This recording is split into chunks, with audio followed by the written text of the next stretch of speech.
Hi, it's Peter again. That was me pretending to be a DJ using the new mapping for the Ohm64 I did for Native Instruments Traktor. But before I take you through all the features, I do want to let you know that no, I'm not really a DJ, even though I've got these cool headphones on. So if there's some crucial control or something that's, something fundamental I missed, definitely let me know and I'll go ahead and change it. I studied up on what would make a good mapping. DJTechTools.com has a lot of really great videos and tutorials on Traktor. Thank you, Ian Golden. But that said, I took advantage of all the controls on the Ohm64 and all the buttons and pretty much crammed everything in there and got full browser access and loops and being able to queue tracks up and monitor tracks, and you have full control over effects and even has some kind of weird scratching features. Take a look. Hope you dig it. First, let's look at how we get this map functioning. First thing we want to do is in Traktor Pro, go to Preferences, and in Preferences, go to the Controller Manager, and in the Controller Manager and Device Setup, we select Import, and then we select the TSI file that you download from our website. It will probably be called Ohm64 or something like that, and go ahead and open that.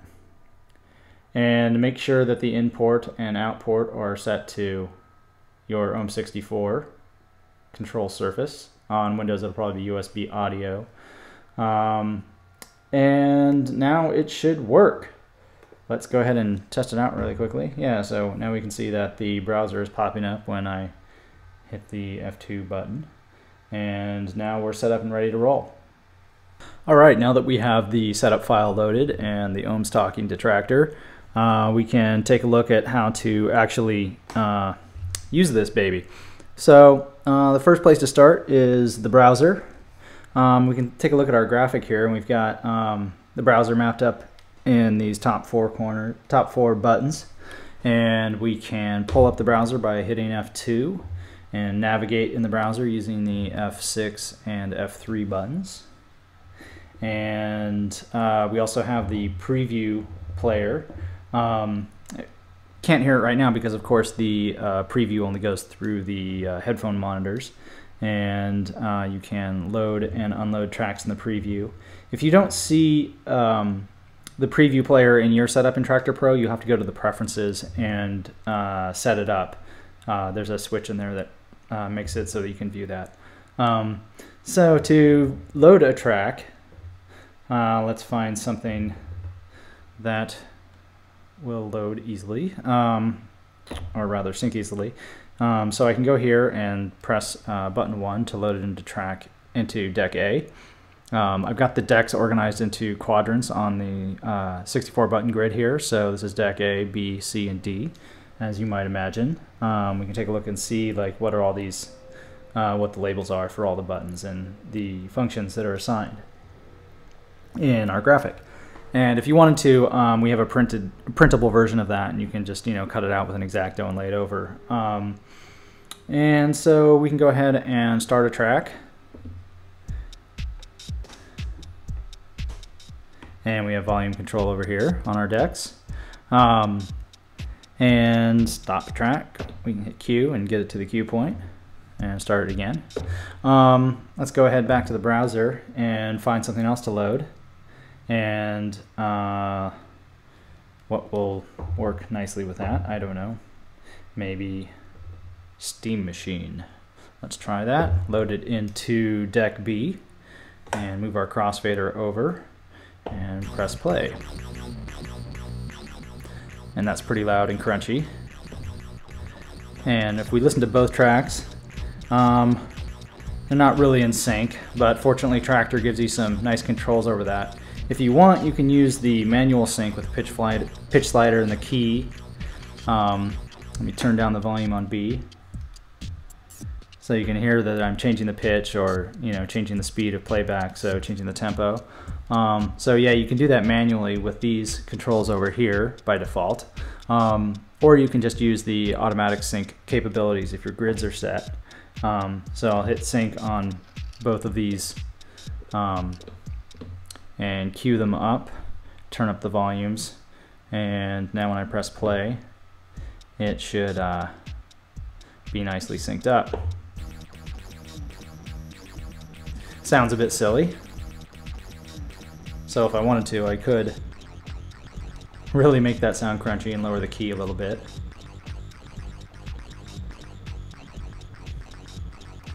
And we can hear that they're in sync. We can just do a little crossfader effect.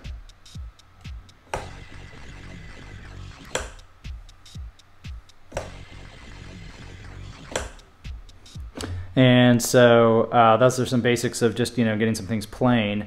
Of course, we've got an additional 12 buttons for every deck. What do all those things do? So we can get this. I'm going to take the sync off on that. And we can manually set a loop if we want. We've got our in and out points here. In and out buttons, I mean. And you can see that the loop active turned on. We can also go ahead and just drop in an 8-bar loop if we want to. And assuming our grid is well set, that gives us an 8-bar loop, or we can divide it in 2, or make it longer. And so those are some of the, you know, your basic loop functions. We can also create cue points. I'm going to go ahead and load another track that has some cue points to illustrate that. And I'm going to load that into deck C. And we can go ahead and do some beat juggling with that.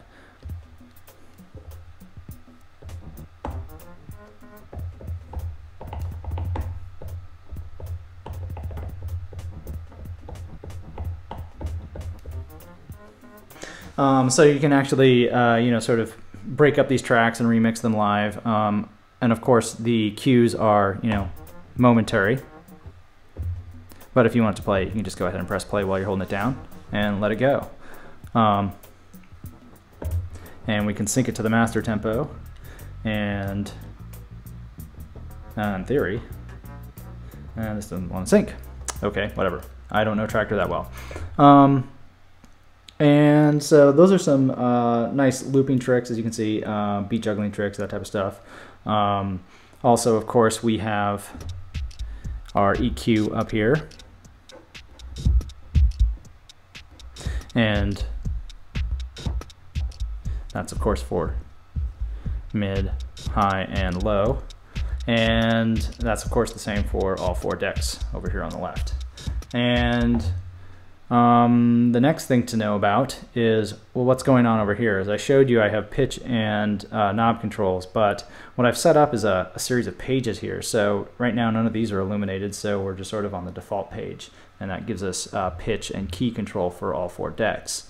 If we go to page 1, we have some additional controls. This gives us a seek ability,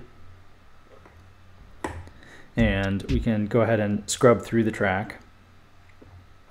And if we go up here, we have our controls over our mix. If we take a look up at the top center area of the mixer, we have our mix, our main, and our volume for the headphone cue. And then I've just, since we have an extra button over here, I made that the main, just because it's a lot easier to, if you need to adjust the main quickly, you can just go to page 1 and go ahead and hit that up for your main. But this way it makes visual sense. And on page 2, we've got some additional controls here. And we've got our gain control. And on the sliders, it should be doing a scratch effect, but it's not. So let me fix that, and then we'll come back to it. And on page 3, we have effect controls. So I've got effect on and off for effects 1 and 2 here. And we can go take a look at here at, effects 1 and 3. So now I have effect control on 1.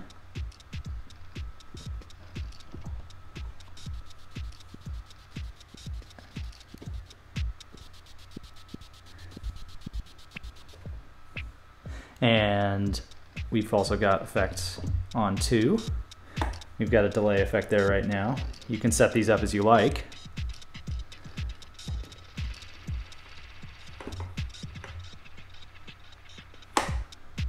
And if you want to get control of effects 3 and 4, you can hold down the Shift button, which is up here at F4, and that gives us some different controls in the grid here. So we can go ahead and hold down Shift and turn on effects 2 and 4 and access page 4 over here, and now we have control over the effects that are loaded over here. Wow, that's very cool. And hold down Shift again to turn off effects 2 and 4. So as you can see, we've got full control over effects and full control over tempo, looping, and that's for all 4 decks. So you got your hands full here. The final thing I wanted to show you was some of the other shift functions that I've got. We can take a look here, and they're all conveniently coded in orange. If I want to, I can copy a deck. The way we do that is to hold down Shift and then press the play button for a deck. So that brings in, as you can see, I press the play button for D. That brings deck D into focus. And now I can hold down Shift again, and let's say I want to copy deck A to deck D. I hit the load button while I'm holding down Shift, and then that copies the deck over to the one that's in focus, which is D. And I can go ahead and press play, move my crossfader over, and turn down the volume, etc. One thing you may have noticed is that all of the, because of all this paging and shifting, all of the knobs and sliders are in what's called soft takeover. So let's say I've got this slider down here, it's in pitch, and I've got it all the way down at the bottom. And if I go to the effects control, the effects controller currently, if you look up in effects to the, well, that was a bad example. How about I go back to page 1 now, and move that, and then go back to the effects. And you can see now as I move the slider, it's not moving the wet dry until I go all the way to the bottom, and now I can latch onto it. That prevents jumps when you're trying to page through all these different effects and get full advantage of all the controls. And I think that pretty much covers everything I've got mapped here. As you've noticed, all of the LEDs talk back and give you interface information. And you know, one other thing to notice is if we go to the end of the track and we're in our track warning, then this button comes up on the load, letting you know that you're coming to the end of the track. So if I were a DJ, I could probably give you some cool musical example, but I reserved that for the start and just kind of slog through all the features here. So I hope you find all of these things useful. Like I said, let me know if there's something else you want to change. You can do that on your own, of course, or we can sort of roll that into the official map. So I look forward to see what you guys do with Traktor Pro and your Ohm64, and we'll be doing a block mapping sometime in the near future. So I hope you all enjoy it. Now I fixed that problem I had in the last video. Let me show you that feature really quickly. So go ahead and press play on deck A and go into page 2 over here. So you can see I've got some kind of cool scratching effects.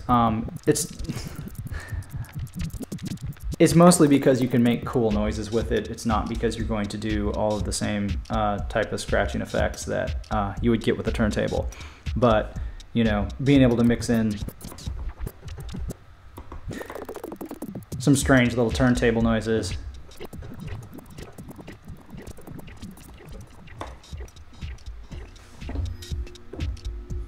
doesn't seem to be able to, doesn't seem to be a problem. So I thought I would throw that in there, and also that, of course, because I had to fix something there, I wanted to show the fixed scrubbing. So when you're in page 1 and you're scrubbing through a track with the slider, and it's playing,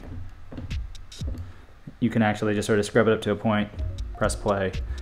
You know, of course, if you're in sync mode and you just sort of scrub someplace and press play, and it all pops into sync, and then, you know, everything works. So yeah, it's guaranteed to be fun. And that's about it. Okay, now I'm actually done Have a good day.